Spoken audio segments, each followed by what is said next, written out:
said that a business without advertisement is like winking at a woman in the dark. You have a business, you don't market your business, back a market business in car, back a koa, but some business in car. So mutani so gang abinaka case. If you are a business and then you want to go, then you have to be shameless about your business. It doesn't matter what you sell. Even if you have to carry it on your head for people to know that this is what you are selling, you have to do it. You are welcome to Trade Connect, a place where we give small businesses, what kind of business, the opportunity to showcase their unique products and services. Today I have with me here one of the biggest boutique owners in Zongo. But before I tell you who this guest is, we'll go for a quick commercial break. When we come back, I'll tell you who the surprise guest is. Don't go anywhere.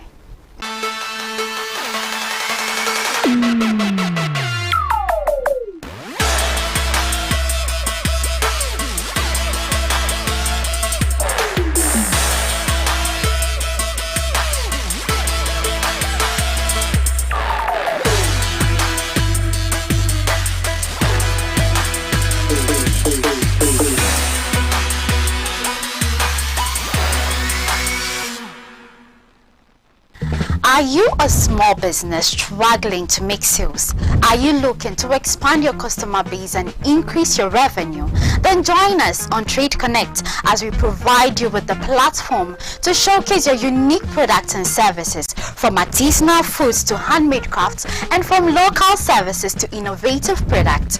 Don't miss out on this opportunity to provide your business with the visibility it deserves. Ku sanar da duniya kasuwancinku a kan Trade Connect tare da Fauziya Abdullah a kan Tsarin Safiya.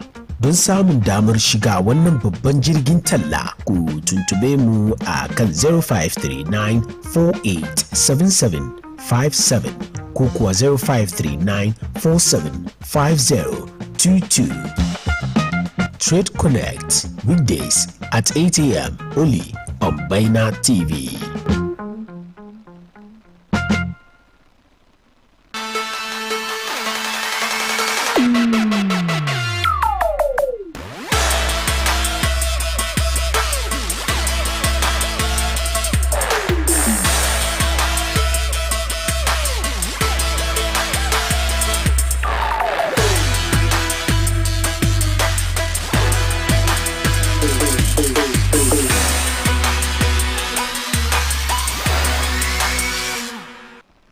Welcome back. But before I introduce my guest, don't forget Baina Trade Connect. If you are a business, a small business, a big business, medium-sized business, Baina Trade Connect is a place where you have to be. This is a place where you get to showcase your product and services to a different set of people, to a specific and unique target audience, as well as connect with different people, increase your customer base and your revenue as well. Baina Trade Connect is going to happen on the 21st and 22nd of February at Medina Zurak Park, Libya Quarters. So don't miss out on this opportunity to transform your business and take your business to the next level. So my guest on the show today is Hajia Kubra Adams, CEO of Kubash Collection. Hajia Kubra, you're welcome. Thank you. It's good to have you here. It's nice meeting you too. Okay, so Hajia, let's dive straight. When we say Kubash Collections, tell us the story behind Kubash Collection. Thank you. My name is Kubra Adam, and back at campus, friends used to call me Kubash because I started selling from there. So when I decided to go into the business with all seriousness, I realized I have to maintain the Kubash collection. So the Kubash is out of my own name, Kubra. Then I made it Kubash Collections. Interesting. So you actually started a business in school? Yeah. In what level? Tertiary? Tertiary. Oh. I started before even going to tertiary, and for the benefit of I want to send message out there to my own people where I'm coming from, so we'll be blending the English and then the Hausa. At the Kaichede, now so my business and then the university. So then the campus, because I was having this business mind, she no do bakamam. What is it that I can easily sell on my leisure time, free periods, Then she no do bakama, young ladies on campus, underwears, we don't joke with them. She no do bakama, why not? Nka wana bakama panties, braziers. Gaskiya na zo no, she no do bakama no, na kawansi. Then there was a time my husband gave me my fee to pay, and I look at the money. I say, no, this time around I'm not paying all the fee. I think I have to take some of the money and then use it to start business. Oh, wow. I'm saying this because I want our young brothers and sisters from my community, our Zongos, to know that we don't need huge money to start business.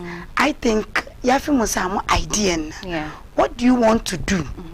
And when you start what you want to do and you do it better, that is when you can get people on board who are ready to support you. There is this proverb, come on, Anna tanya one that how itachi.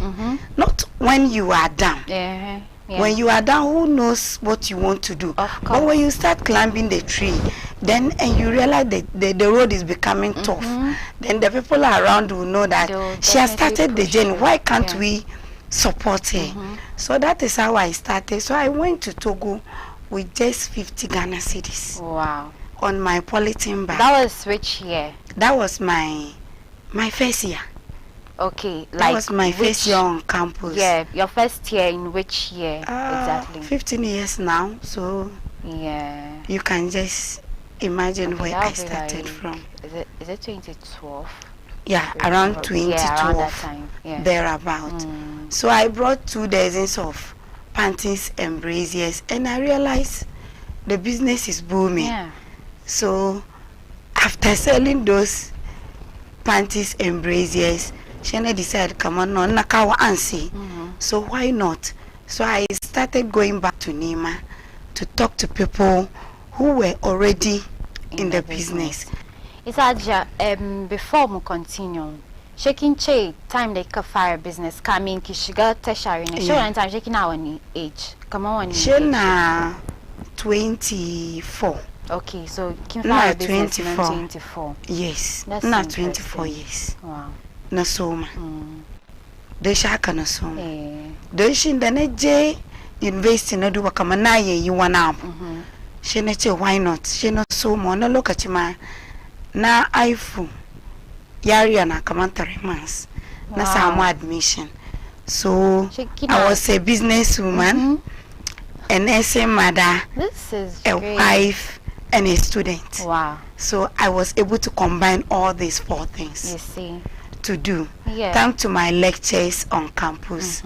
Some of them saw the potentials in me. So they were able to call me.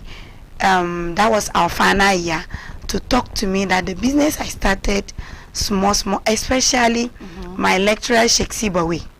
Okay. Our final year, he was advising us, and he said, Kubra, the business you started small on campus, don't undermine it. I want you to work hard. And when he said this to me, it's like a revelation from heaven to my ears. I was so inspired. So I came home and I was like, what did this man saw in me? What did he mean? It means there is something I have to do with my own life. Potential. So Namuka Kare School, I worked with Women and Children Affairs. I was by then with the children department. She now realized, come on, I can the Nikki yin. I think I can do more on my own because as a human being, you must know what you have flair of doing. You must know who you are. Exactly. So I was able to identify who Kubra is. So why not bring the Kubra in me? Because already my name is Nana Khadija. And I like reading about her. So I was like, no, I want to take this woman, the wife of the Prophet, as my role model. Wow. So I always have books reading about her. So if she was able to do business and support the Prophet Muhammad sallallahu alaihi wasallam for Islam to move, why can't I do the same? So even when I was working with the ministries, I used to buy used shoes, used gloves. Sometimes I have to even wash the used shoes from Kantamantu, like the way the guys are selling at this your Atomic Junction. I used to do it. Wow. And some of my mates will meet me and say, hey, a whole graduate, is this the only work you can do? And today, thanks to Allah, some of them come to me looking for work. You see. So I started from a very humble beginning, and whatever you ask me to sell, even today, even if it's short, I could come, market it, and sell it to her. Wow. Haja, your story is like, it's really inspiring.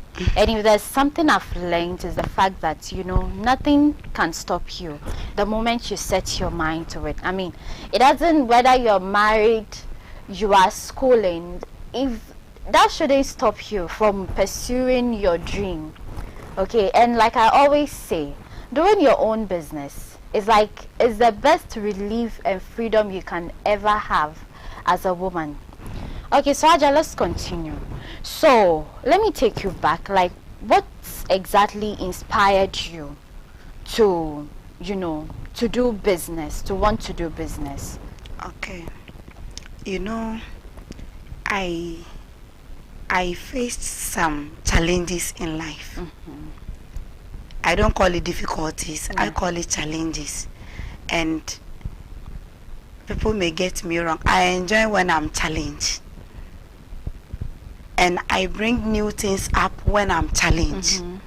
So out of, I don't want to mention the difficulties I went through, but out of those challenges, I realize in life, you must know who you are. Exactly. Each and every one of us are possessed with some qualities Allah or the Creator has given you. Exactly. And until you are able to identify those things, shekaga kana yin being. Kuma before on continue in the case on sakamam adalin to the yin gaskiya ya kai ni yau inda na kai domi na bi cikin wadansu challenges she na duba kamar rayuwa kan wani ya tanye ka she ka tanye kanka. I don't know whether it's Quranic that Allah helps those who help themselves.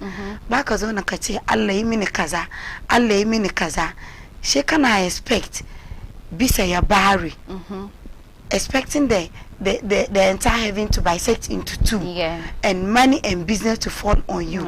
It doesn't, nothing good comes easy. Of course. So out of those challenges in Naduba Kaman, I think with my own business I can do more, not to myself, to my family, and especially Islam at large. So ni ya nani, as I said, I read about Nana Khadija, how she supported the Prophet Muhammad sallallahu alaihi wasallam.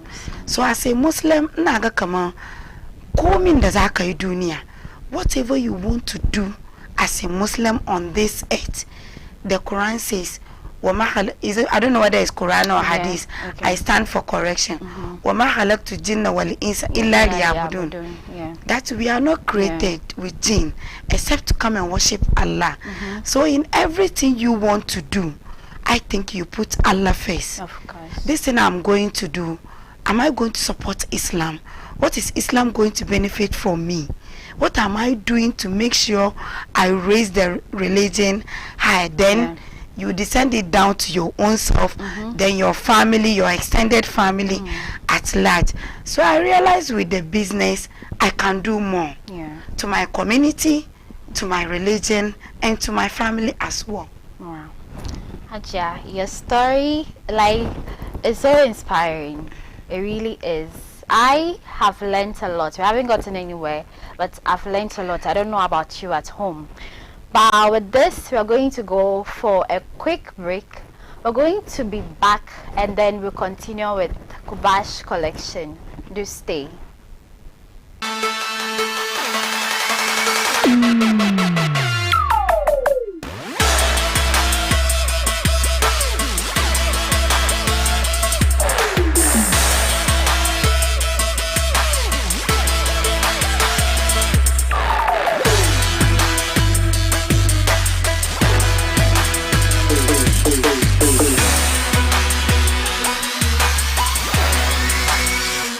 Albishirinku jama'a, Baina TV ta sake shirya baje koli mai girma kafin watan Ramadana. Shiri mai suna Baina Trade Connect 2025. Kasance tare da mu a cikin kwanaki biyu yayin da muke samar da cuɗanyar kasuwanci, ciniki, koyi, wasannin jin dadin iyali da nishadi tare da dandalin bude ido don haduwa da kwararrun masana'antu tare da gwajin kula da lafiya kyauta wato free health screening. Kuma ba mu saya a nan ba, muna da wasannin kwaikwayo da aka shirya musamman kai tsaye don nishadantar da ku.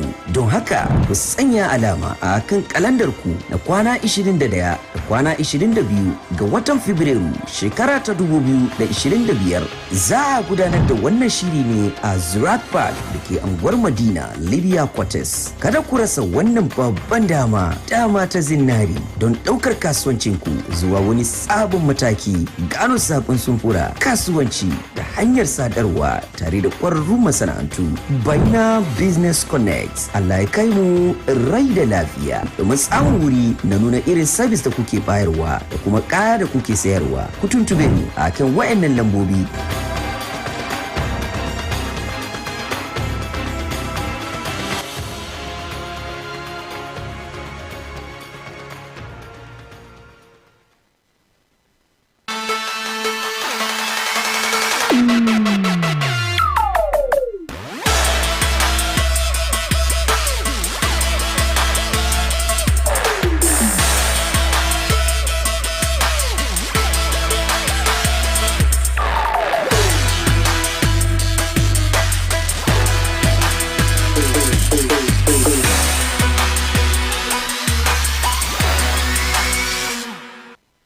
You're welcome back and thanks for staying. If you just tuned in, you're watching Trade Connect on Baina TV.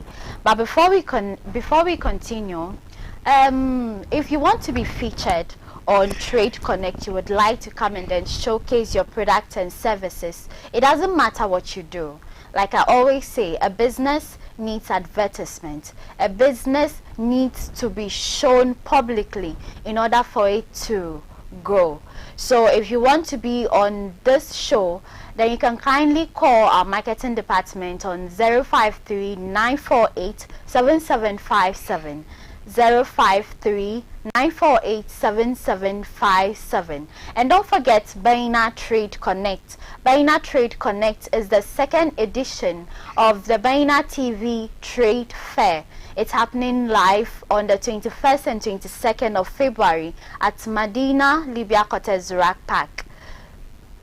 You have to be there. It doesn't matter the size of your business. So far as you want to grow your business, increase your customer base and your revenue and make a lot of profits, then this is the place you have to be. So Hajia, let me come back to you. So let's move on to, your business. What exactly do you offer? What does a Kubash collection, what do you deal in? Kubash collection is into clothing, shoes, bags, accessories, laces, gloves, abaya. And abaya, when you want abaya, Kubash collection is the last stop. Yeah. And if you want dress, it's Kubash who can look at you and tell you this dress will fit you and this dress will not fit you. I can look at your complexion and make selection for you. You can even send me a picture. I just look at the picture or the video of yours and I'll be able to send you dresses and you'll never return it back. Wow. So anything Islamic is at Kubash. Yeah. Okay, so someone will ask, like, how do you source your item? How do you source your things, the designs that you have? You mean where I take where you those? source them from? I take some from Turkey. Okay. As for Turkey way, Kubash is the home of Turkey ways. Turkey ways, and then Egypt, Saudi, Dubai, China, you can mention them. Okay. So when you're sourcing them, what's the inspiration behind the designs you source? Like, do you have like a unique, something that projects your brand? I believe in quality. I don't just buy, and I don't just sell. And this is something I've started years back from a very humble beginning. So I know the taste of Ghanaian and then the taste of our Muslim brothers and sisters. So when I'm selecting dress, I don't just buy because of the design or because of the way it's being done. First of all, I look at the texture, the material, and as I said earlier, because I was already having flair of what I wanted to do, I know much about fabrics, I know much about designs, and I know the taste of my customers. So I select based on quality and the taste of Ghanaian market. Okay. Haja, that's interesting. So with everything there are ups and downs. Even before a business becomes successful, you have to come across some obstacles and then stuff. So what are some of the challenges you face in your line of business? The challenges are many, but we can't mention all here. Just few of them. Give us the and few. This is where I want to chip in house so that the sisters and brothers out there will learn. We are not just here to talk, but we want to inspire those in our communities. To start business, people say needs money, but I started business without capital. Now so my business, but I'm buying a capital. Kudi kaman gashi kiyai kiba. First of all, now do bakama na ye you one up. I've been the same yin ya tenye ni tenye zuriya ne tenye aluma. Anne Muhammad sallallahu alaihi wasallam. Don't she?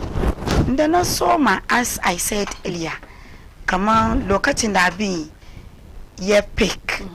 Then so my business. When I look at in I do can't tackle monada cantamonto. Okay. Nzo say ba kyane loro wanken shanya ya bushe in sayar kuma wanga aikin da nake wata ta kai ni. Wata abu ya nale mata albarka. She was already into the business. Wow. So when the ne come na baraki office, I went to her. Although my education level is maybe higher than her own, I went to her and I said I want to do this business. She said, a whole graduate, if we are doing this, you also want to do it. She said, no, this is what I want to do, and I must start from somewhere.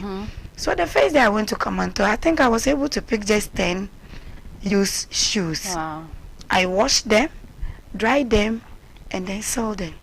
So I started the shop from La Paz because I used to do door to door.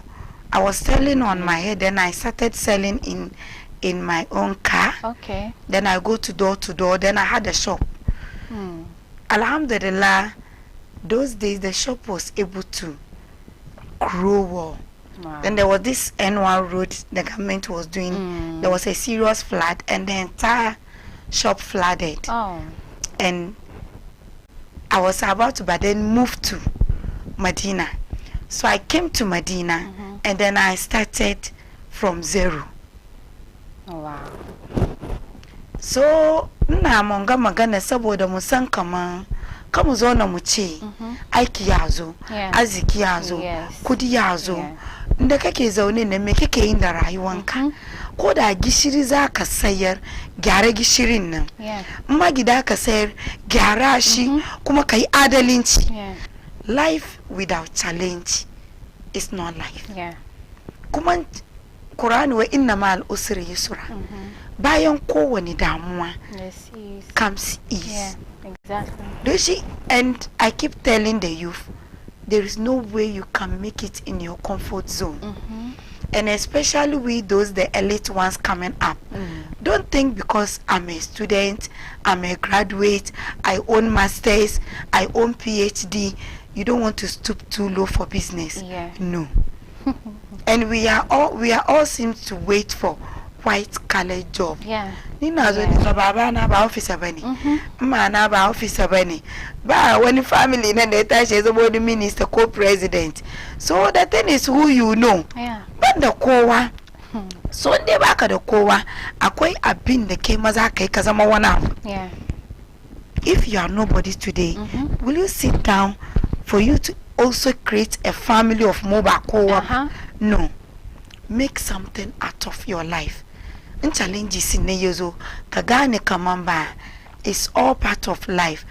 Domi yo kaje school ka koya abu end of term ko end of semester. Shekara gwada baka zane exams. Sannan ka move to the next level. So in ka shiga cikin business na mba ka face with some challenges ba you can move. Amma cikin challenges nan kuma ne sometimes ana need kaya. Baka da shi. Kamar da nike campus she na plan na hijab week. Hijab week ngani ban da hijab ko guda da ake no. Ban da one seed da dan je ndoki kayan biya. So I have to move to Accra and Nima. Wow. To talk to shop owners. And then I pick their hijabs a lot. Then I call campus. Then the president of the university called me and said, Kubra, I learned you want to do hijab week. And I said, yes. He said, Kubra, inshallah, the university is going to subsidize the veils. So the university pay like 30%. Wow. So if the veil is 100 cedis, the university asked me to make it 70 cedis. Interesting. And as I said, in everything you do, dokeshi kama ibada keke yi. Inde Allah ya halice ka musulmi, you are fortunate. Komin da zaka yi, inde kace saboda Allah zaka yi, then Allah kuma shi ya nuna maka hanyar shi. But that doesn't mean kama there will not be ups and downs. And it was a big Abinga hijab week. All the tertiary came to Islamic University. Muka, it was so successful, and it's a way of advertising hijab to the young ladies coming up. That's because we did a lot of discussions, the benefits of hijab, the essence of hijab, why hijab, and all this. So even those who were not veiling realized, no, we must veil. So these are some of the challenges, and then sometimes people will request the goods and you don't have them. And you have to move to people to take their goods. And the most serious challenge is people buying without paying you. You follow people to buy all this on credit, and your brothers and sisters will buy without paying. And you too, you are just a beginner. Where will you get money to pay? Meanwhile, you don't own shop. So these are some of the challenges. So as I said, inka soma aiki mutu yaga kama no wangata na kokari. That is where you see people coming on board. And secondly, I want to mention patience here. Musamu ankuri cikin kowane field. Kana rayuwa ba ankuri. Sa'a ida ka wuce sa'anka ko sa'anka zo ya wuce ka. It's two things. I'm mentioning this because when Baba Yaza say kana for 3-4 months, baby Aba, nikira shiduka we Friday. Rana gudan na ne kira ni. Shi ne ce Baba we wai Kubra ka kai magana yau na da kudin kan baka. Ne ce ko Baba wa le miki albarka. Ne ce Baba na gode. Ya ce wai Kubra wai na ga shagonki ni ba talaka bane. Now my government, I keep Abiani Botkum. I'll be happy if this man is listening to me. Am I yo? I'm Biani. Your money is ready. Naso Mbiaki. Ama baza Mbiaki couldn't kibo. Ze imika aleyeri don kirikinki. Oh, wow. Nete baba menini. Wei nira matana za mwanya. Muka miki kaya. Kiseri chikin salla. Suka kawo na farko na sayar. Suka kawo na biyu na sayar. Na uku. Shira matan shi suka zo. Wai kubra nete yes. We are not going to provide you with goods again. You must travel. Nete no. I don't have that kapa to travel. Then they said no. We'll help you travel. Travel on your own.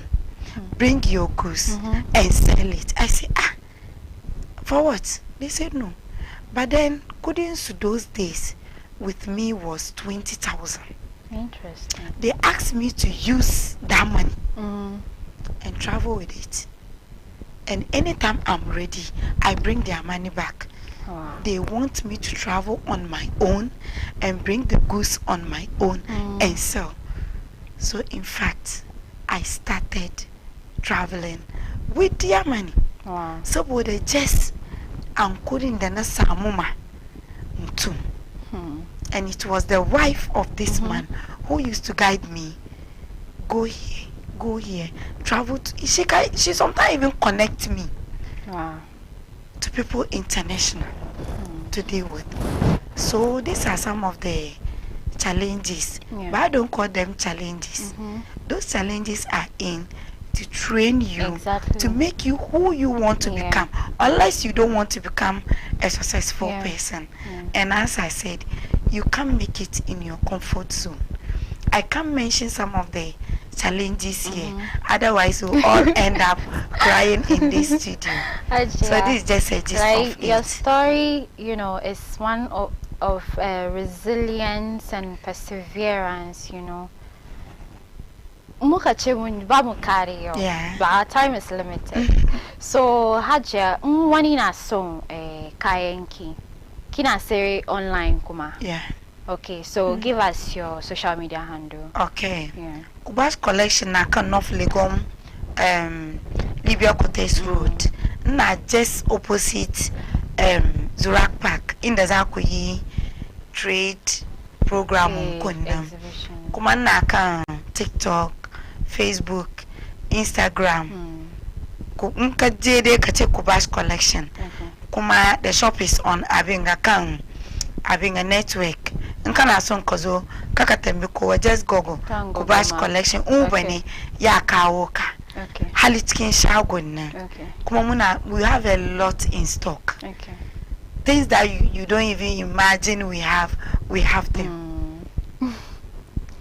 Okay, and contacting information na so ikira inquiries na ezokuma. Okay, now the 0244 Okay. 77 2251. Okay. Zan kira kuma 0244 77 2251. Not just Kuba's collection, but we do a lot. Okay. Kuba's collection, muna bada sari, Okay. muna wholesale, muna retailing, and muna subsidize prices kuma for masu say suba marayu. Okay. The what and the less privileged, Yeah. what and the basu the she na kanin kazo kafadi mini. This is what I want to do. Kamantikin sallet kin azumi mutane na sai kai suba mutane kyauta da ababe iri wada especially kan marayu mostly Kuba's collection na subsidize prices yana ba masu sai suna raba ma less privileged people da kuma marayu. Okay, Aja. Ngode. So, masudu mo nanga zamu kamu karshe episode mu na yau. I'm sure, like, I'm inspired and I have learned a lot today. I'm sure you also have done the same. But, you know, our time is limited. Probably we might invite her again. So, Kubash collection is going to be at the Baina Trade Connect. Yeah. Kubash is the biggest boutique in Medina Zongo. She's going to be at Baina Trade Connect. So you also have to be there. It doesn't matter the size of your business. Just be there so that you can also grow your business like Haja Kubash just did. Yeah. So if you want to book a stand, you can call us on 053-948-7757. 053-948-7757. And if you want to be featured on the show, you want to come and then showcase your products and then services, you can as well call us on the same number 053-948-7757. 053-948-7757. So with this, I say salam. See you in the next episode. Bye.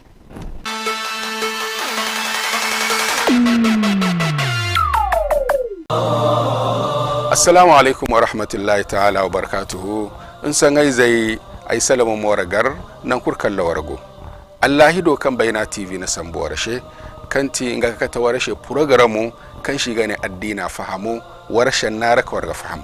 Programu go fandara agoka irkoi ne manga gana manga baijina manga gana taka fonnan ganga gana in shinga bai ga shirga ka talfa kayantai alfa berai e makaki fahamandi iraddina misawai. Addina Fahamu every Sunday at 8:30 p.m. only on Baina TV.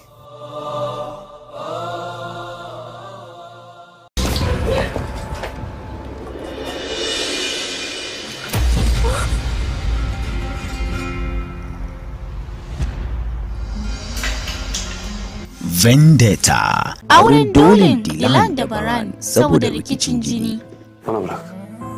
Ya rikice. Zion.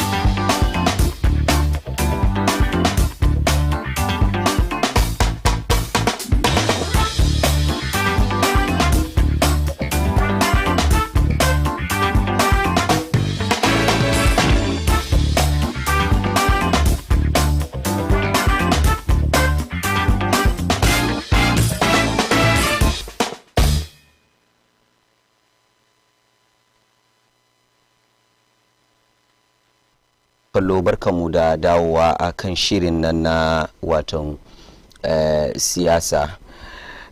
Ina tare da wakilin jam'iyyar NPP a cikin gida wanda za mu duba wasu labaran da shi.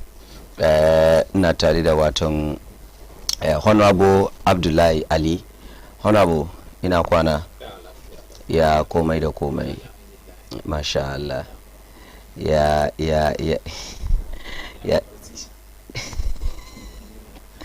ko kasan shi dan tambaya ko ya opposition har ku samu zuwa wani session shekaran kaba yanzu an bar ku batun ya opposition za zo a shiga cikin lokacin kunna su a cikin an gama ba maganar opposition kuma kowa ya sa abin da yake ciki. Ina tama gobe John Dramani Mama zai samu wata daya, 1 month, and looking at 1 month in shi gobe Allah yadda kana gani kaman John Dramani Mahama yayi because mutane ce kamar assistance yanzu haka jiya mun ga ya fito da deputy ministers in shi duka gaba daya ya fito da deputy ministers jiya, ko da ke wasu ma'aikatan wasu ministries na wai ba za ka yi deputy ba, amma jiya ga su deputy ministers nan sun fito ga batun alkawarin hajji da ya yi cewa ya rage kudin hajji in less than a month in power. An rage kudin hajji, ya cika wannan alkawari. Ga batun number ministoci kuma da ya ce zai rage shi kuma on course. So in just 1 month it looks like ana gani kamar alkawari da dama da shi John Dramani Mahama ya yi kusan kamar ya cika wasu daga cikin alkawuransu, ya fara cika alkawari bai kai ma wata daya ba, sa'an nan kuma yau yana nan gobe yana can ina ta jiya ma shi yana western region yes shi yana western region da sauransu. kana ra'ayi da jama'a da ke cewa his excellency like is really on his feet?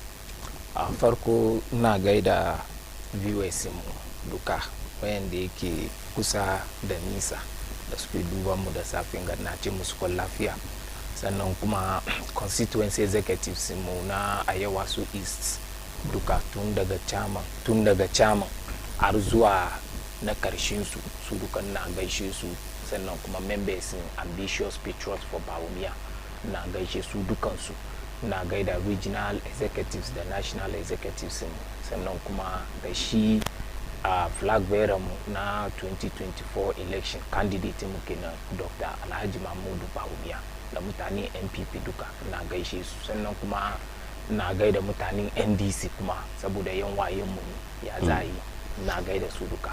To ya zai gade to ya zai dan wayen mu ya nun ka bi kurji kan yanka ka da ni magani inda kace ya zai kamar ya dan zama dole ya zai shi a gaida su to dole mu gaishe su. Okay. To batun shi president gaskiya dai ni ina da strong view ba mu addu'a a ce saboda mu MPP ni government mu mun lose election so mu yi magana addu'a gane shiga cikin wani mawuyacin ali yawan gane shiga cikin wani ali mu ba mu da wani gari ganan ga shi na wani garin mu duka ba da kuma za mu je shi samu duka muna cikin wannan ali nan kenan kuma ali na yi sauku ba ce ku yan MPP ne so because ku ba ku vote ma wannan government nan ba ku bai shafan ku ya shafi mu duka sometimes ma mu ya shafe mu fi kowa saboda most of us na muna da responsibilities kuma muna take care of some people ya affecting mu pa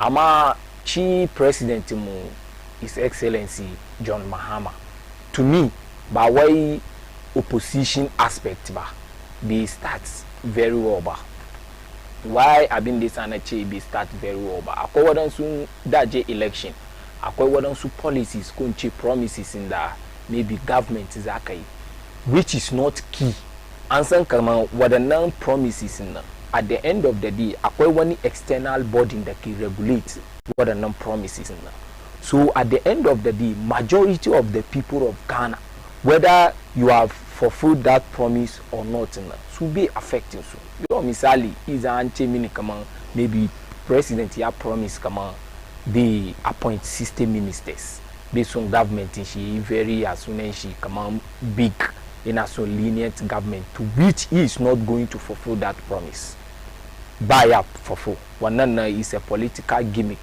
and they dini for political sake na ce political statement be fulfill wannan promise yau izan ka kawo mu doke shi system ministers wani effect zai ma mutane da ke cikin kasuwa masu sayar da kaya wani effect yake da shi masu system ministers ce Jubilee House presidential staffers vice presidential staffers sun zo sun buci 100 plus that's sugar 200 it means inda muke jiyan nan wurin nan no muke if you want a lenient government maybe system ministers waɗanda ke Jubilee House at least 30 aka gama duka 90 wannan da ce ya sunan shi lenient in the first time in history mun samu chief of vice president ya samu chief of staff vice president ya samu chief of staff kuma appointment in presidency ba kare ba ma fara ba appointment in presidency ba fara ba tukuna yanzu da zuwa ya appointment because in the system ministers nga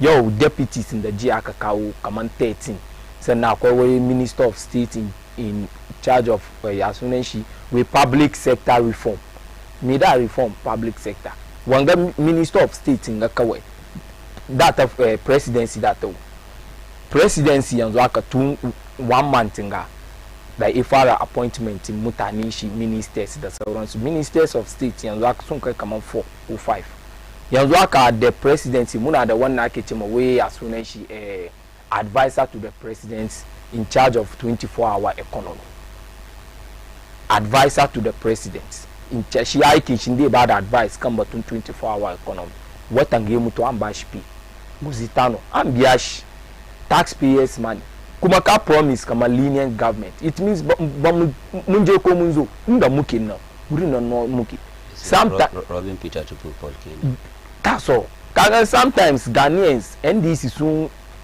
understand Ghanaians better than MPP Ghanaians me shi na son abinda shi yake son ka fadi mai ko gaskiya ne ko karya ne shi abinda shi yake son shi da ka fadi mai at the moment ka fadi mai ya kare practical example kai shirin ka fine kana zuwa school ka ga wata yariya ka ce kana son ta ce ma kama ita ba ta son students yau shi mi shi kare school zai fara aiki kaza ba ta son amma samu wani lori karbi lorin wani ba naka bane ko baka kira ta ba ita da ta fara ma yin wasu abubuwan da zai drag attention ka kanta saboda lori similar thing happen 2024 election because yau an ka zama kai tunani in dai an ya ba John Mahama another chance to an extent that kira shi win Messiah me yasa Dr. Bawumia ba ya ba shi chance because John Mahama ya zama vice president lokacin da John Mahama ya zama vice president of Ghana until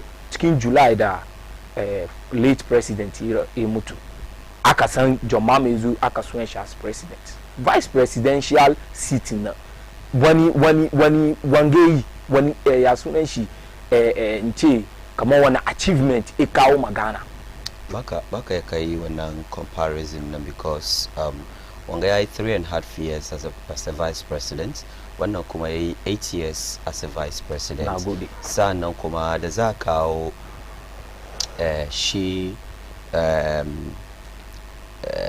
vice president Bawumia a matsayin na running mate ko baya akwai wani assurances da aka bayar kamar ga abin da zai tackle ga inda za ba shi hanya ya tackle da kwarewansa and then economy and it looked like ya divert from that side and that was the divert to where digitalization. Good. Meanwhile we have a minister in charge of digitalization.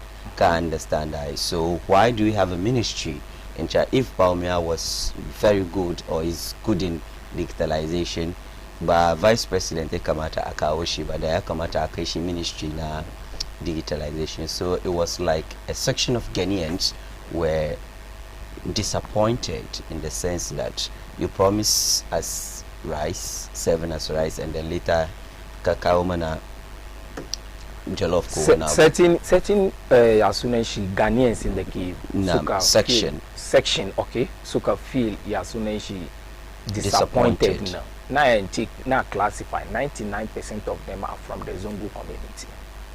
They are from our community muskafto kuma yau akan ganga wanne disagreed da Ambari Bawumia in charge of digitalization yasunenshi yau Africa instead of being the economic messiah yau mun gan kaman John Dramani Mahama da aka kare wani 3D summit in da shi Gabi Ochiridaku kanin former president ya wanga organize African yasunenshi businessmen investors da sauran suka zo aka yi wannan John wurin nan president mu John Dramani Mahama ya zo ya ba da speech kuma wurin speech shi ya kuma kara vindicate government in MPP da aka bari shi Dr. Mahmudu Bawumia a champion about digitalizing the economy. Yo is aka ce wai Bawumia ya run from economy to digitalization. The problem actually here is the fact that Akwai minister in charge of digitalization and then he was championing. Who is the best to champion digitalization? Is it the minister, vice president? Who Ghanaians were told that he's an economist and then he was going to tackle the economic crisis? Bawumia, one nisan Bawumia duka tun yana deputy governor Bank of Ghana. Akwai book ndi izana about economic digitalization. Kuma lokacin campaign na gan wadanda suka ya sunan shi bashi listening ears duka sun gani sun ji kuma abin da ya fadi about that. Yau Africa ko mu doke shi duniya duka you cannot take kaman da ka je ka focus kan traditional economy kawai without digitalizing it. It's an age. It's age. Ya zama dole. No matter what, America, China da yau ka gan su biyun ga in aka zo batun stable economy ana kira sunan sun ka duka. but soon go away with that traditional economy. Yanzu digitalization ko wake it. So we cannot be left behind. In ka duba Africa yau batun digitalization mutane da yawa garuruka da yawan da yake mu da su aka je mu kan skill level mu ba guda ba amma because of this digitalization muna gaban su ka duba momo ya sunan shi da shi ba umiya a champion aka kawo. Previous government they were suffering yanda za su implement wannan entire sunan shi correct from your bank to direct from different ya sunan shi networks da sauransu. Look, Honorable, this is purely Aiking Ministry of, I mean, like this meaning from bank wallets and kind of so the telco also have a role to play here. Can't understand that. So what I'm purely Aiking Ministry of Digitalization. Anazama meeting. No. About maybe this is the agenda of that meeting. No matter what, maybe your office is in charge of this agenda, but your office doesn't have that adequate knowledge on how to implement that agenda. So because K office in Kana, you are in charge of it, but you don't have that knowledge. So why are you there in the first place? Why are you there? Yeah. Inde baka da wannan ilimi me yasa ma za domin yanzu zan doke ka in ce maka wannan abu kai ne ministan kaza sai baka da ilimin wannan da yasa aka yau for example muna da journalist amma journalist akwai reporter akwai ina nan section amma they are all what even presenting ma da kanshi ma kowa na da nasa field but they are all journalists. No. Cikin constitution Ghana ba inda aka ce this is the role of a vice president. This is the rule of vice president. Our vice president, former vice president, an gaya mana abin da zai zo ya champion, which is the economy and the issue of dollar, the issue of CD. Do you understand? Yayi lectures daban-daban regarding the economy. And it's true. The fact that he mentioned that he has arrested the CD, the dollar, and given the key to the IGP. And then that was the time when the CD skyrockets. Can't understand that. Oh yeah, the dollar now this summer. Yes. Problem in economy. Ghana mufara face problem economically duka. COVID-19. Mutande wasunche kama izan dai magana shana kawo excuse the COVID-19. COVID-19 kuma shi John Dramani Mahama ya akwai video shi. Nkaje kan YouTube ma de magana.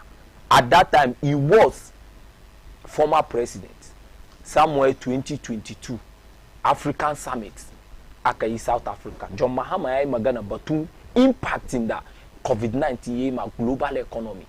Tiki ya sunen shi inaugural speech shi 7th January 2025 Independence Square. Ya koma ya emphasize wana abu. So it will be unfair a judge government MPP we mismanage of Yasunenshi economic mismanagement after COVID-19. Muduba Yasunenshi economic indicators before COVID-19. Wanga Yasunenshi speech in the Baumezui address nation about CD depreciation. Arete ya Yasunenshi ya arrest dollar. It was a fact, statement of fact, because we're not looking at dollar no one at that time. Inkaduba other indicate inflation the sovereign. How much was dollar at that time? Because this people said somebody could trigger na CD and when you pass at that time, NDC Sumber government Sumber dollar 4 CD. Okay, 4 CD. 4 CD. So look at that time dollar is 5 CD. 5 CD for 2 years to be able to manage currency. For 2 years in a stable in the eki. It's not easy. Your kanganga MPP the mukabar government mu save komi for future reference because ba so look at that's why argument I yasunenshi maybe assertion kabe in facts as well check kai wani magana as well check kan national TV ana duban ka kai kariya so duka mun take record na mun bar musu 14 CD government as of 6 January 2025 14 CD dollar. Your dollar na wani. Your mama be samu 1 month ba. Your dollar na wani. 15 CDs. 15 CD. okay mu doke shi 15 cedi 1 month kenan she wani o ka ba shi 4 cedi for 2 years eh manage 5 cedi amma shi ma yazo inda yazo iske bai karu bai 4 cedi shi John Muhammad da su suka zo suka doki nawa ne ba 1 cedi ba no 1 cedi 1 cedi for 1 cedi she moved from 1 Ghana cedi to 4 Ghana cedi in 8 years in 8 years in 8 years and they moved from 4 Ghana cedi after to 15 cedis in 8 years. Okay. In fact, there was a time when the dollar came 17 Ghana cedi garenga. After COVID-19. Yeah. There was a time, but you are aware there was a time. I was 17 Ghana 18 Ghana money. 18 koda twin mudokesh 20 cedi. She that way. Na do ka misali ni 20 cedi. She wannan government nan da ya kashi 20 cedi na kami ya sauka kuma ya drastically ezo 14 cedi. Kuma muru ka musa yawa kan ga 14 cedi muka bashi 15 Ghana cedi aka bar dollar 14 suka hand over the 14 shin nake ga ma as of 6 January 2025 MPP government ya bar dollar 14 cedi ni na san 15 cedi to keke na nima 14 cedi records are there 14 cedi when the time comes mun ga record mun gwada kuma evidence 14 cedi kuma yanzu hakan ganga ba wani garin da zo a ce min kamar garin ga kudin shi is doing well than dollar after COVID-19 mun gan garuruka da wanda manyan garurukan da economy su ma was very stable than ya sunan shi Ghana mun gan kamar inflation su was better than Ghana at that time ka duba irin measures in da president mu ikawo cikin wani speech address to the nation batun COVID din shi yayi magana yace kaman economy we know how to bring the economy back to life and what we do not know is how to bring you back to life. That's all. So at that time na maganan da yake faɗi wannan duka mu masu hankali in ka zama kai tunani na ana signal ma ni kaman measures in da aka take nga is going to hit us hard economically. But it was obvious that the economy was not back to life. It's because obvious. If you say that you know how to bring the economy back to life, good. It means that can resurrect the economy nankina. Good. Go back and back to life means that the economy was dead. Good. Then you are going to resurrect the economy and bring the economy back to life. Yeah. Therefore, we're expecting kama yanda kace the economic indicators duka na nuna lokacin nan kaman the economy was doing well before COVID-19. That's prior to COVID-19. Ko ba gane magana na ba. Kama yanda kace indicators na economy nan duka na nuna cewa the economy was doing well. Therefore, if you tell Ghanaians, ka promise Ghanaians kaman that ka kawo the economy back to life, we are expecting something better than prior to COVID-19. Kaganiko, that's better than before COVID-19 or similar to COVID-19. But it wasn't like that. It remained where it was. COVID-19. It remained where it was. No. Nazwa. Measures in the government it take at that time. Could you imagine ache close Gari for 1 day? Close Gari for 1 day. Muru kamun san economic ya sunan shi effecting da zai magari. Kasuwa ba sadda sayarwa, kasuwa ba fita. Airports ko ina an kulle. Yet still waɗanda ba su yi aiki ba an biya su a baka ruwa free, a baka electricity free. After all this kuma ba an biya later. Why biya? Ni dai ban biya ba. Ni ban biya ba. Ni kai kana da dabarar da ka biya shi ba. Why biya? It's clear. Because ni tun after kudin ruwa da kudin wuta. Tun wannan lokacin na arewa ni ban gan da government ya issue communique kaman kudin ruwan da na bayar COVID-19 da electricity na ko wai zo biya ban gani ba arewa. Maybe in akwai shi ni maybe ban gani ba kai ka gwada min kaman gashi nan communicating the government Akufo-Addo yace ruwan da ya bayar lokacin COVID da electricity na Ghanaians an gani ba ko ba biya ba an kuma ciyar da Ghanaians muna garin ga common cholera the hot mills da ake shiga da shi ake inflate prices the hot mills da ake zuwa da shi ya ake ce mai ake ba amin gafara yan kayayi da sauransu nan da kan titi ko su ni na da yanzu akan ganga ina da picture COVID-19 2020 ina cikin wadanda muka raba abinci cikin nima gidajen mutane muke bi there are people da ka ba su ma ce su ba su so saboda abin gwamnati abinci da safe na zuwa da safe ai kowane in ka shiga da rana ana yin da kuma biyu aka kullum muke rabawa sojojin da suka zo da polisayen da suka zo suke a security cikin nima kuma ni ina faɗi ma ina cikin waɗanda muke rabawa ni da community na ba raba wani ba kuma da lockdown da community kasan na zuwa akwai community ni community na an raba kuma ni na cikin waɗanda no ban karyatar da kai ba like ban karyatar because ba kai ka zama a station like baina wanda yake muna da masu kallo da yawa a nima ka ce an raba abinci nima kuma ba kai ka zama kai wannan magana ka understand that so ban karyatar da maganan ka ba na dai ce kaman community na dai ba raba ba sa'annan kuma lockdown din city biyu aka yi lockdown out of the 16 regions da muke da shi gaba daya lockdown da aka yi an yi shi ne a waton Ashanti region da Greater Accra region.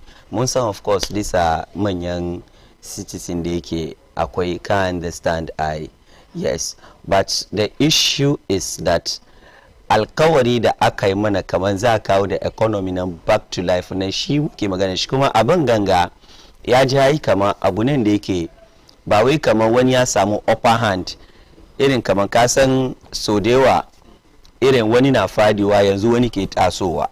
I don't know if ka understand scenario na nake faɗi amma in this case kowa abin ya shafe shi ka understand magana nan yes kowa abin na shafan shi yeah of course mu ma ba mu tashi ba ina zuwa yawa Britain Ariyo suna face economic challenges yanzu akan ga Britain prime minister ana demonstration ya kamace why because before election the issue here is lokacin problem da wasu suka samu da who is the fact that anytime aka yi kamar mu yi maganan gida sai ku ta kaje can ba kaje can ka ina zuwa before ka abin nan wannan ba bari mu dan zagaya mu je short break mu dawo idan muka dawo daga breaking nan shi ka zo ka ansa wannan question din shi mu move to the issue of the hajj so ka jotun shi down kamar wai ba mu yandi ya fi asem ko that's a word and mu je muna quotes na wasu mutane right so muka dawo shi ka ansa min wannan question honorable right masu kallo ku da ka ce mu muna zuwa.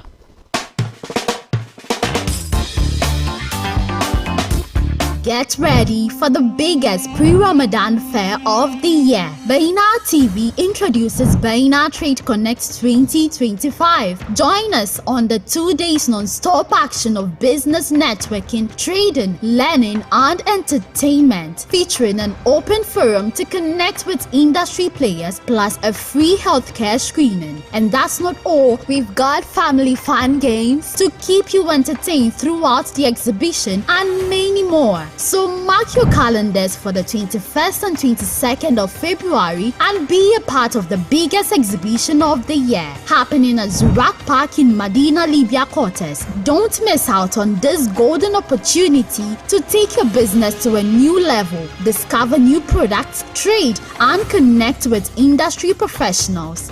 To book a stand, contact 0539 487 757 or 0539 475 022. See you there.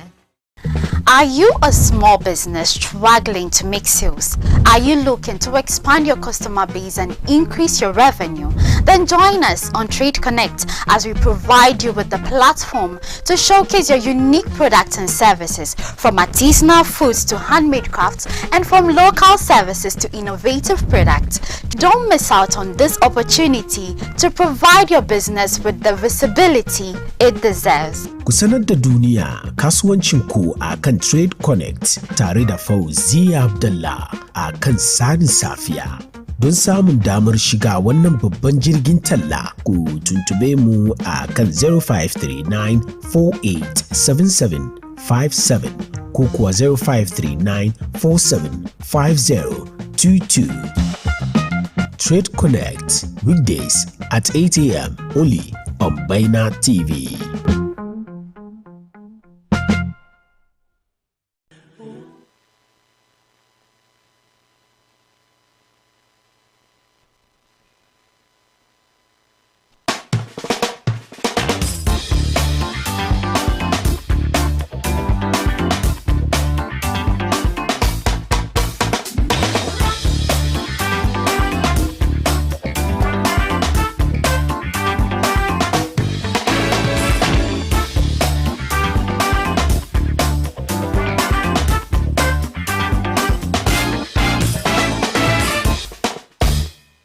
Okay, so barkamu da dawowa from the short break then.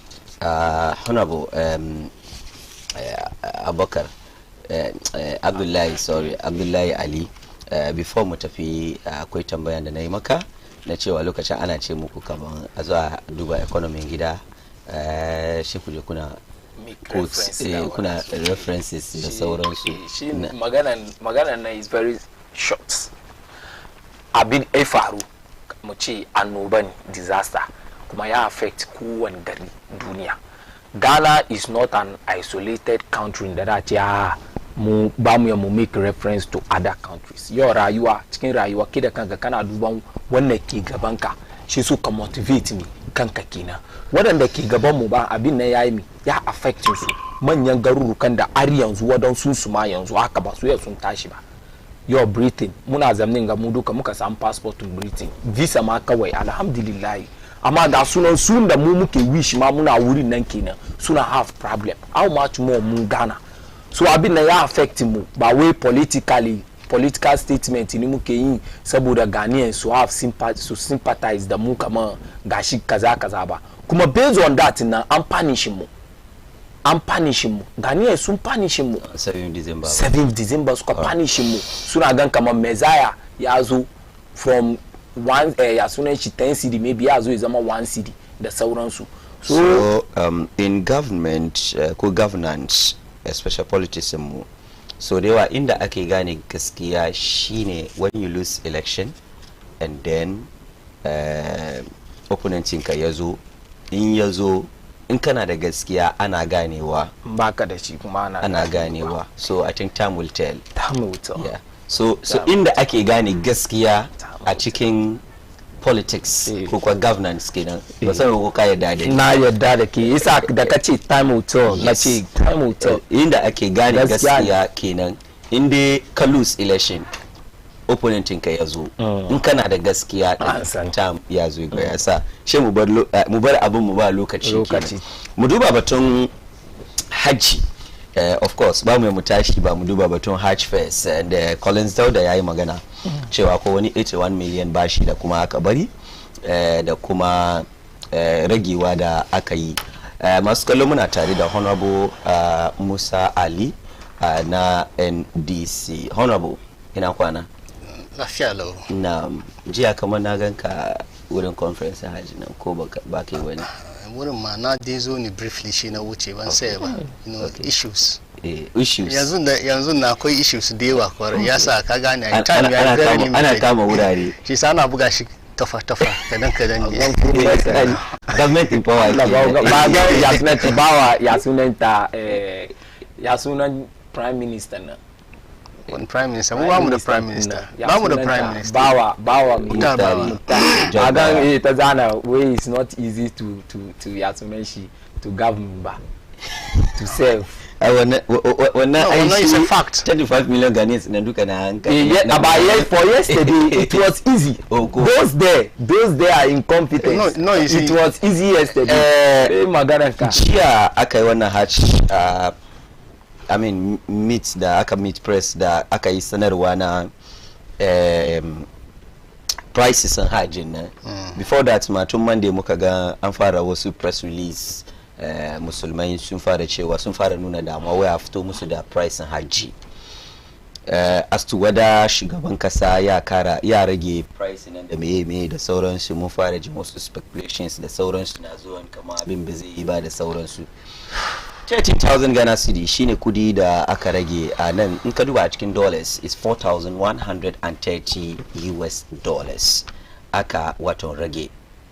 And then also wai akwai bashi $5 million like over $5 million bashi yana nan in ka kawo cikin Ghana cedis that's like 81 million Ghana cedis kenan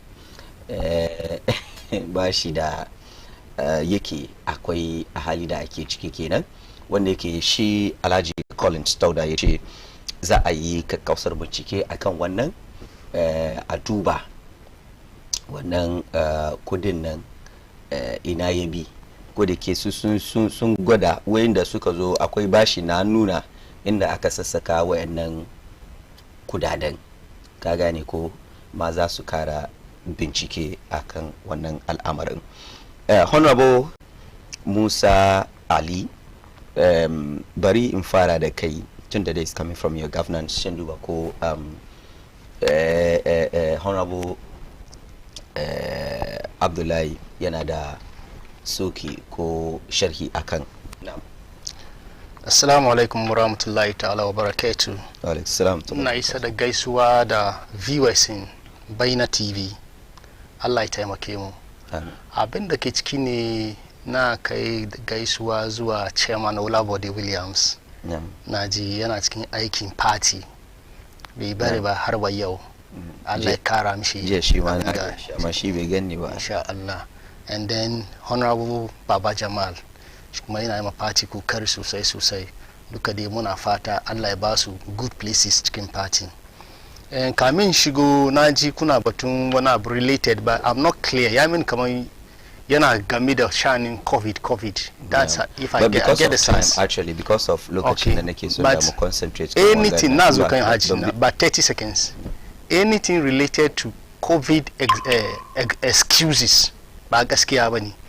Domin ko da wani lokacin NPP na maganan COVID sai su ce duk duniya ciwon nan ya taba ko inda ciwo ya taba kowane gari she ku bar Ghana ku je UK ku je kuna neman kudi shi ma ciwo ya taba shi amma shi nan da yana da management correct yanda ake manage economy yana manage economy har ku kuna zo ku yi rance wurin kuna zo America ku je ku yi rance kuma cikin COVID ana ba ku kudin COVID kaman ku zo ku duba bayin Allah kun kasa shi kaman amma da kuka ci ba mu muka fadi wa MP member of parliament in MPP ta fito na sunanta Lydia wana abu ne ta fito take ce kaman kudin corona da duniya suka ba mu MPP mu ba bayin Allah na ni an bani 100,000 Ghana cedis an ba ta taita yaki da shi ko wani aiki ciki an ba ta taita yaki da shi ta ci ko su MPs nan duka aka ba to wanda aka ba shi duka an ba shi je yaki ka san yadda aka yi ba su ci su ci ba an ba su ni su kasa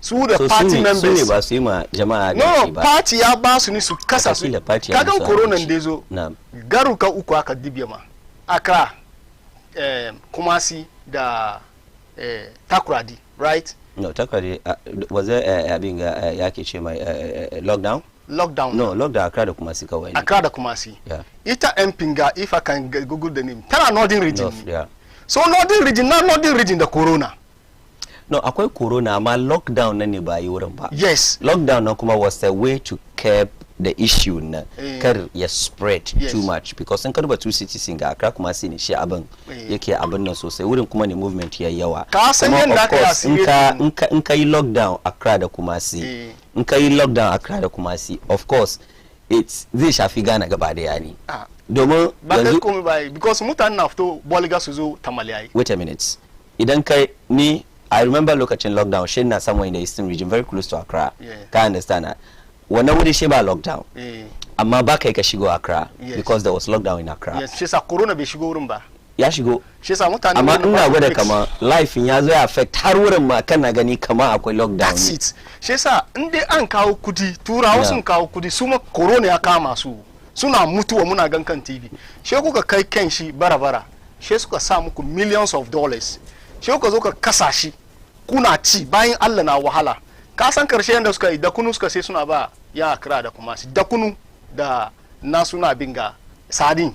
wai abincin da Wannan- kace kora wannan da kunu da sadin Da kunu da sadin mu baye mutane. amma abinci ne Abinci ne kuma ka gani bature da kunu bature da mai sadin mai kudi ka ci rana da guda kunu kawai da suka sadin bayar ba rana guda kawai cikin rayuwar corona nan duka rana guda suka zo in suka zo angon ga suka ba ku abi da kunu guda wai ka ci da kunu nan for 2 months da kunu guda o ka ci shi for 2 months da aka yi lockdown ai lockdown 3 weeks 3 weeks Yeah. 3 okay 3 3 weeks weeks da aka amma yi. da issue akwai wasu restriction da kunu measures guda ya kai ka restrictions 3 da weeks. aka dan Allah da kunu guda ya kai ka 3 weeks 3 hours amma wani ga mutane sun yi wannan abu garin gawo sun yi wannan abu sai su zo sa kan TV kuma da radio suna use corona as an excuse mu duba hajj first okay bari mu zo we have just like one batun minute, hajj. 20 minutes gaskiya ni da na samu wanga labari Labari. kamar government ya yi doki nauyin haji kan musulmai shi na zama na calculate from 7th January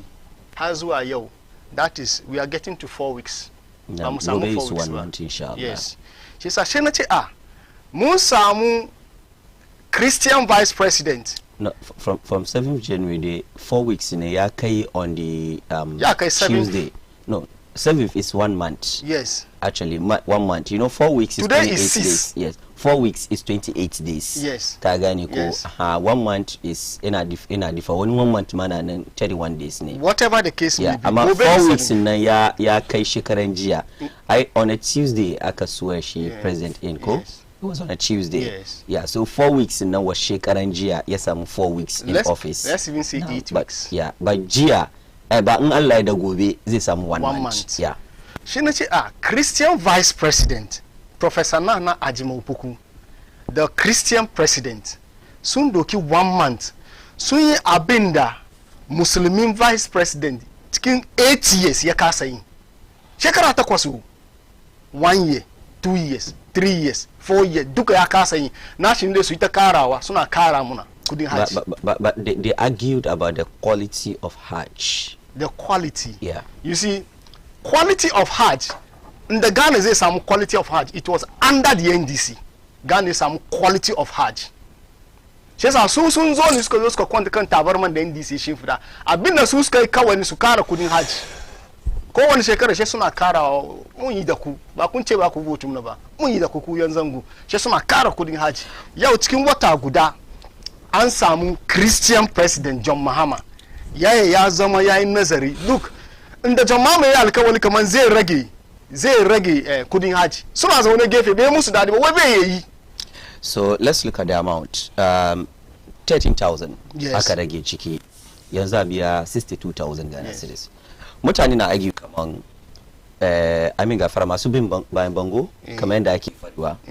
wai as low as 30,000 40,000 suna su je su zo ta haka suna gani kaman inda 30,000 40,000 ya kai wani hajji ya dawo she aka ce za rage they were expecting more than that at least 50,000 that's what they are saying at least yazo kudin yazo kaman 50,000 inda wasu na su bi ba because even the NDC used that as a campaign kaman two things they said they understand the fact that the dollar was a factor number two inda mutane na su bi bayan bango su je su yi aikin hajji 30,000 40,000 me ke godawa kaman baya rage it was part of your campaign lokacin na shiga cikin zango ana use wannan as campaign so mutane na ce kaman wannan 13,000 nan it means that still da an yayi wani abu haka since wasu sun use 30,000 40,000 sun je brilliant argument na yi raye da su amma da unfortunate thing ni ba an yi barnan kasa ramin da muke cikin nan mun zo mu iske ramin da wayan ga mutane suka gina nan ya je deeper than we expected. Ya kamata mu like ramin nan. At least in ka duba mu ya mu ma mun rage shi from 75 which they were never, no, 13,000, that is 130 million. I think this was $6,500, like chicken dollars in yes. $6,500. Yes. And then Zwakanga is $4,130. Yes. Yes. So Nkaduba within dollar and they yeah. Na debate na kan CDs because of viewers in. Okay. Don't back okay da. I've been dollar denomination. You're not confused mutan. So I like. I've been this nakau issue dollar is that when I look at ma dollar nan bai kai haka ba. Ka understand magana na dollar nan bai kai haka ba. So it means that inda wannan lokacin na it was this 4,130 it would have been lower than this 62,000. Yeah. I don't know if you are getting. I get the yeah. Nagan points in the case. Yes. But the point here is that mutane mu da kudin cities za su je su yi changing dollar. Yeah. Yes, an ka ce ma me shi ajiya ko alaji yayi calculation ya ce ma da na doko kudi cikin bank account na ga amount in cities da na doki na je na canji na samu dollar da shi ko ba gane ba. Yasa na fi gane ma ina yin magana nan cikin cities don mutane is sync down with them. Just gane cewa kaman ga amount. So in dai John Mama cikin 1 month ya zo ya rage 130 million cedis. Kan each kowane alhaji da ajiyar da za ta je haji cikin wata guda kada kenan cikin 4 years nawa zai rage. In dai cikin wata guda ya rage 130 million. Oh, you mean every year za ringa ragewa? In Allah ya yarda, because that is our wish, that is our plan. Every year za ta ragewa? Za mu ta ragewa. Okay, so we'll come back to 11,000 da kuka bari. Not necessarily 11,000, okay. But we will perform better. Mu yi kokarin mu fi giwaye. Ta kowane angle mu yi kokarin mu. You mean the MPP? Yes. Mun kawo sauki mu ba alazai da ajiyoyi. Ko ba gane ba. For example, na ce ma an gina rami. Mun zo mun iske shi bar raguwan nan ba mu ya mu rage shi ya je. You mean the bashin da ke wurin nan? For example, ka duba Bank of Ghana. Million. Bank of Ghana. Wai an jaje kudi wurin nan 60 billion ya bace. Bank of Ghana akwai security, akwai sojoji, akwai mini. Njiwa. NPP 6 billion loss in NPP government Bank of Ghana in K last year back in 2024. 60 billion cedis. That is $6 billion. Ya loss. Aba ko iyayen mu da ke zuwa kasuwa suke sai da kayan kantama ba su ce kamar sun je sun sai da kayan jallin su. In ka ba su 6 billion, they know how to keep it. Amma a whole government machinery ya zo yana gaya mana wasu sai kudin naka ja na kwana kai karkashin gado nan da wannan loophole ne kamata mu samu mu likin ya so economy ne ya samu ya zauna kan abin ganshi dalilin da yasa ganin kamar raguwan bije that much but it's better than abin da giwaye suka farko na phone ka silent batun gaskiya batun aji before that ina da 10 second batun covid-19 gaskiya da ban so comment kai ba amma a session ko ce claim shi kamar wai ba gaskiya bane yau aka kake zamnin ga kana zamnin kana wai muna compare ko muna bada ya sunan shi excuses covid-19 ba gaskiya bane yau kana zamnin ga kana communicate ma party in government kuma president John Dramani Mahama one in ka je kan website in John Mahama website shi da kanshi gashi na African Economic Congress 2021 opening address by John Mahama ga dates da komi in ka read speech in John Dramani Mahama ka read speech in John Dramani Mahama me ya fadi batun effect in covid-19 batun effect in covid-19 on Ghana's economy. Second one kuma John Dramani Mahama 2022 interview da aka mai Voice of American News VOA aina interview that one to kaje kan YouTube ban so play ni kaje kan YouTube kaji interview magana da John Dramani Mahama yayi batun economy covid-19 with a related to Ghana's economy irin impact in the covid-19 yayi so we are not an kare campaign yanzu batun aiki ni kun promise Ghanaians mun promise Ghanaians suka ce ku suke so suka ba ku yi aiki so kaga zo ka zama nan ga ka zo ka ce wai batun covid kariya ne my boss batun alhamdulillah yau mu duka sauki muke so kamar yadda da dan fara magana na fadi ba wannan dini ne biya mu duka sauki muke so amma izan da politics ya kawo batun Christian batun Muslim ni ban politics na kana whether Christian or Muslim yau akan ga akwai wannan yayi ridda muna zamme mu kungaruka mu duka musulmai ne ko da ba wani ilimi mun sa abin da fikihu ya fadi akan wanne yayi ridda ya bar musulunci shi yasa an da politics da ka batun religious aspects mu musulmi inda kana da cikakken imani ya kamata ka zamin mutum yanda da ka duba zina da ka duba sata ka zamin mutum wallahi shine wannan yake yayi ridda ina ta ma ba pointin shi ina zuwa kishin addini kenan ai me kishin addinin ka me zai zo me kishin addinin maganan shi ni ban ga laifi cikin magana ni ba ni ma bari magana na kere bari magana na ba time bari magana na kamar yadda Fuadu ya je ya gare shi bari make statement kishin gare shi bari make esa na ce kamar ni ban son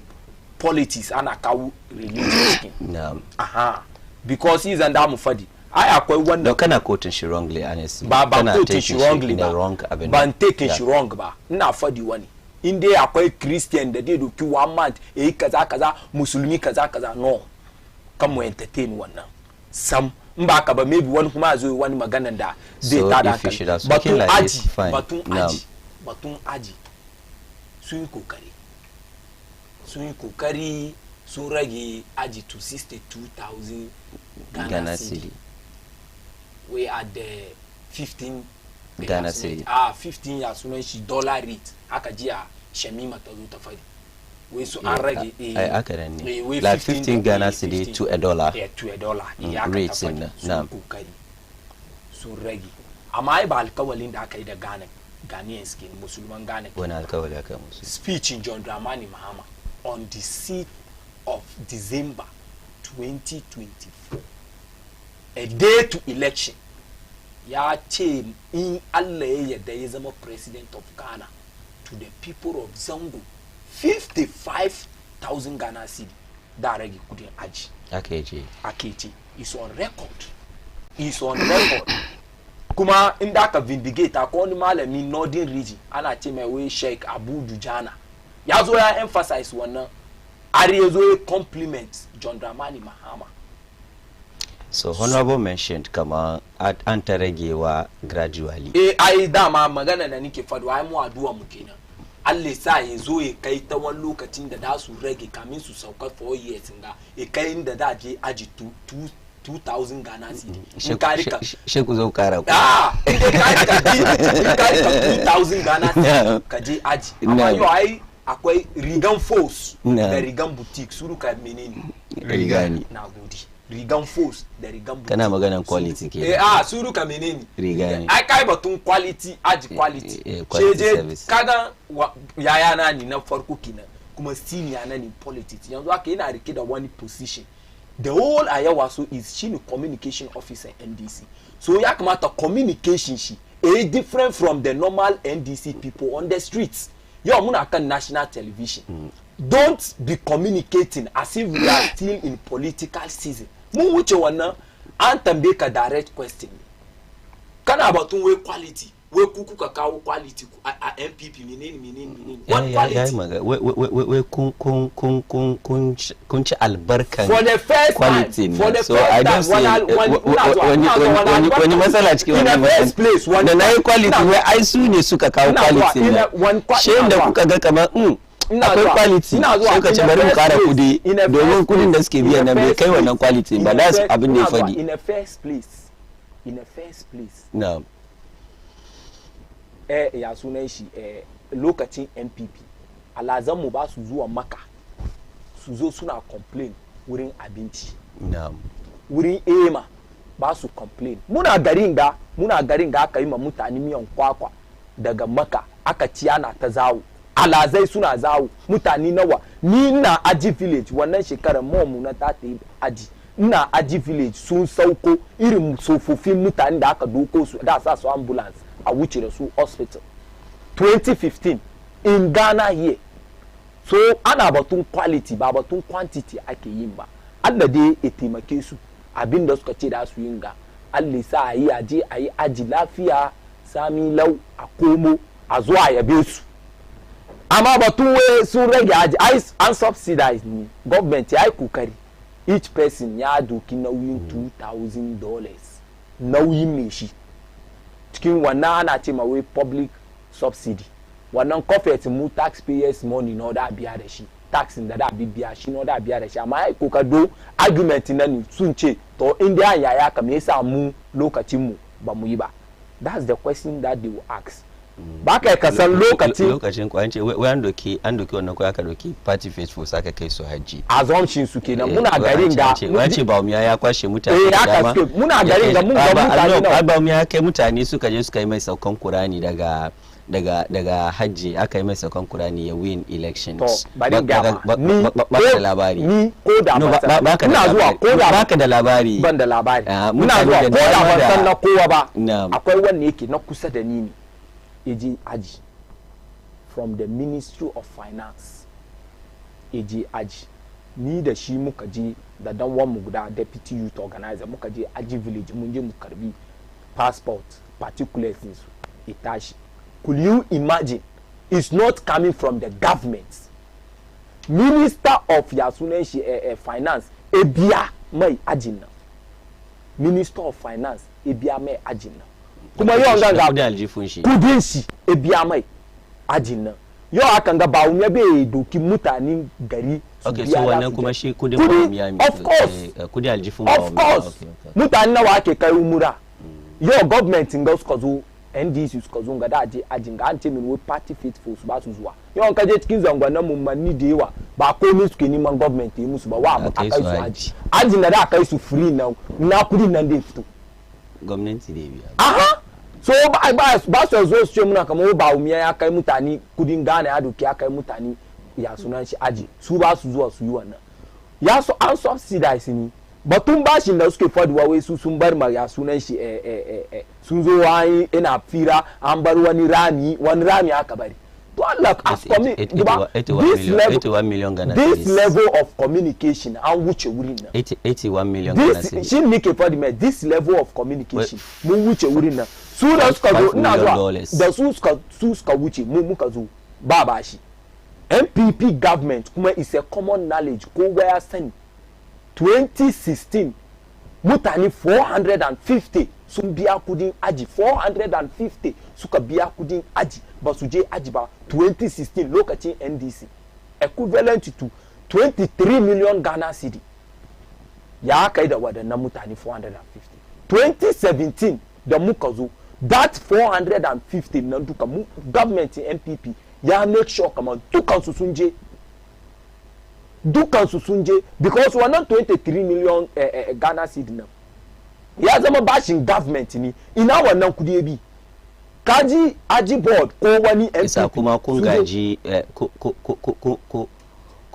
ya yake ce mai bashi 23 million na ji dadin maganan kanga jiya da Shamima ta yi magana ta kawo batun an rage menene tak next post ta shi ta kawo ita ma ba ta yi shi kamar 81 million Ghana cedi nan ita ta kawo shi dollar ya sunan shi 5 million point something 5 million aji debt it means yanzu akanga you cannot tell me that lokacin Rawlings to lokacin John Atamus to John Mahama ba wani bashi aji debt wannan 5 million dollars nan duka government MPP ezo bar wannan bashi it is never true ba ku yi ku zo ku fadi muna ku ce ku ba ku bar ya sunan shi bashi ba 400 so that's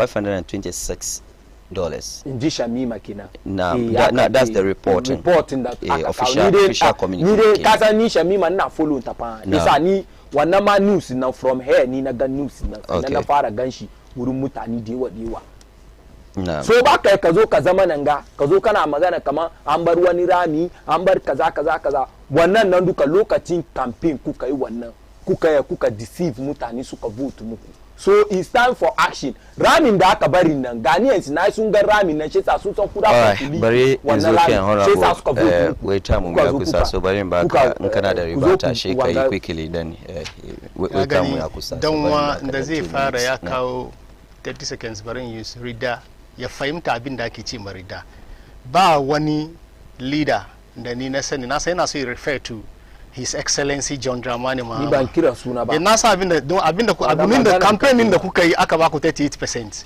Kun wannan campaign Ghanaians suka ba ku 38%. Amma you are not learning. You are still not learning.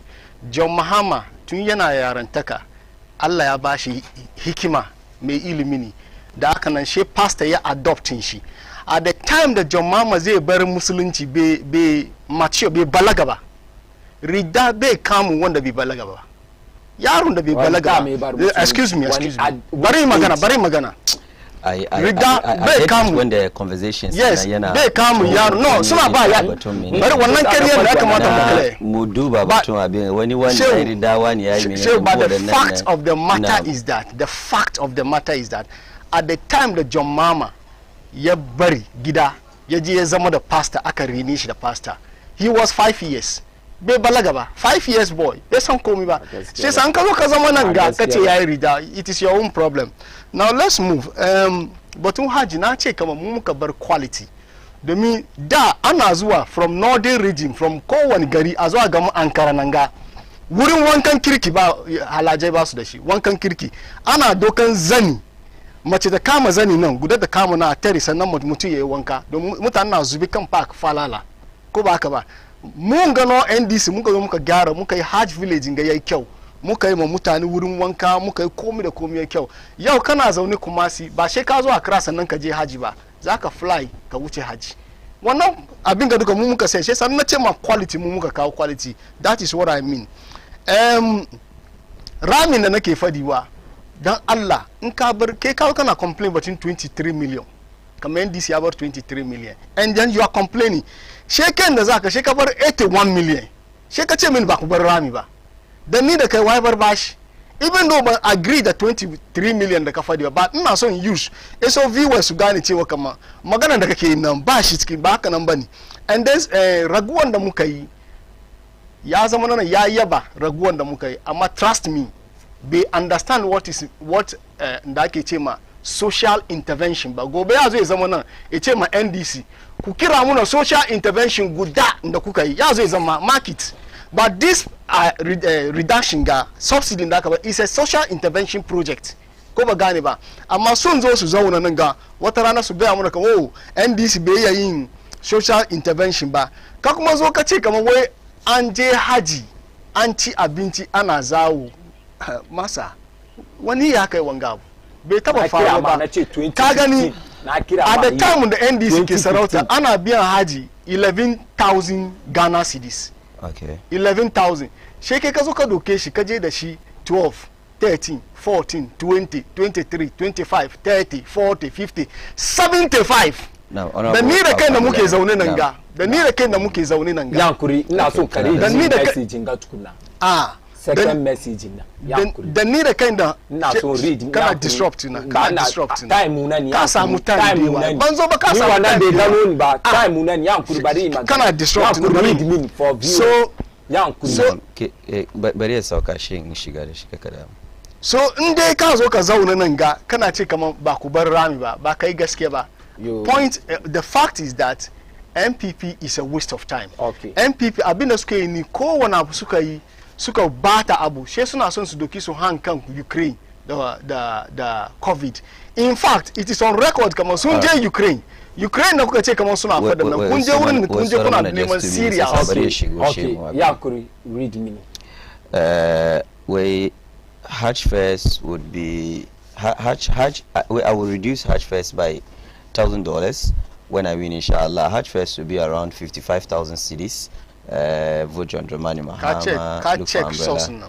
The MPP suna yi wadanga flyers because suna wanga ba flyer ban wanga text message ni text message wanga dan text message text message is coming from NDC. Vote for Mahama. look for umbrella ko kai wanga cable ga mun sai tricks ga duka wanga tricks ga mun sai bari magana no sani ina gaida ya su we ba authentic source so in ji shi wai gaske ban kina in ji shi wannan yanzu ba wai ba yanzu ga ba wani source da ya nuna wannan ina zuwa haka kai kusan whether ba source whether akwai source that is it na en ba video malami kuma abu kawo video John Mama kawo video John Mama One good morning, Haj Amir. I ate skinke and fish. Hello. I ate skinke. Good morning, Haj Amir. I ate skinke and fish without sardine. Please ask Musa which food did he eat yesterday, because I heard him talking about quality. For that, the government is sharing during the COVID-19 pandemic by Awal Muhammad. I don't know. I'm not. Awal Muhammad. I'm not getting it. The sardine.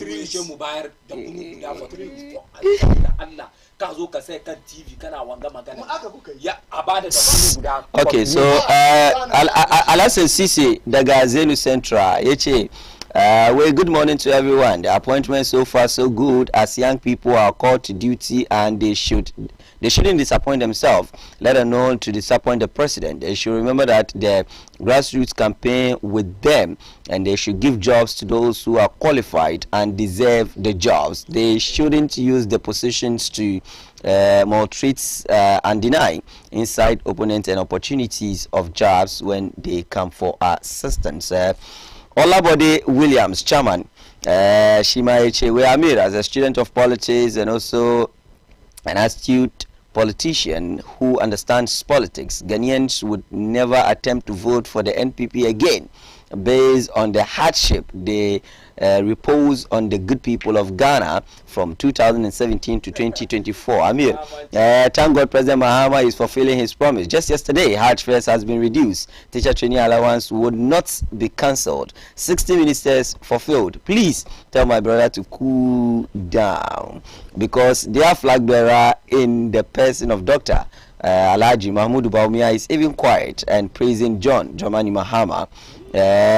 Amir, tell him if he continue to attack the NDC government, we will not handle him well.